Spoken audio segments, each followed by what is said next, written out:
Local tables can be used as source or target objects by SAP Datasphere apps. If changes are made to tables you have already deployed, they may affect other objects that consume them. So, today, I'll show you how you can create local tables to track these changes. Go to the Data Builder and select New Table.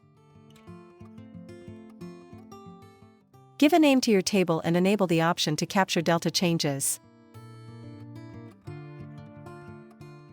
As you can see, 2 columns are automatically added that will help you track any changes made in the table after it has been deployed. A new Delta Capture Table field is also added with a default name for the Delta Capture Table. In fact, you will create 2 entities in the repository, one table that contains all rows with the Delta Capture information, and another one that contains only the active records. Both entities can be consumed differently by SAP Datasphere apps. Now let's add some columns to the table, and we must define the key column to save and deploy the table.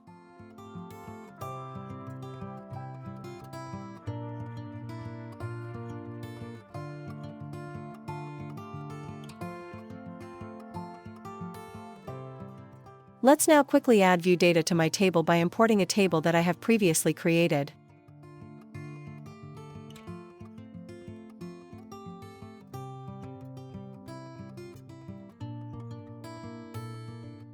If I preview the data, you can see that the 2 columns that track delta changes are now updated. The change type for all records is I for insert, as all records are new in my table.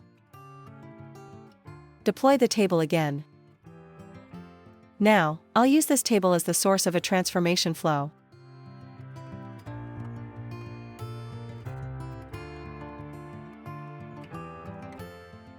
As you can see in the Properties panel, I can choose whether I want to use the Delta Capture records or the active records.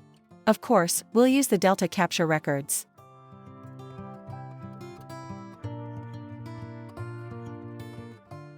Save and deploy the transformation flow. And run it. Now let's edit some records in my local table. Let's delete 2 rows. The rows will not be physically deleted but marked for deletion to allow the propagation of the changes to the different objects that consume them in Delta mode. The change type for these 2 rows turns now to D for delete. Let's now also promote Anna as manager, and Henri Williams is actually 51 years old. Save and deploy the changes.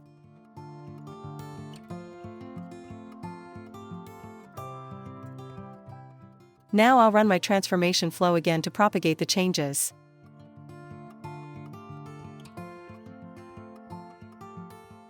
If I preview the data, you can see the changes are now applied. And that's it for the video.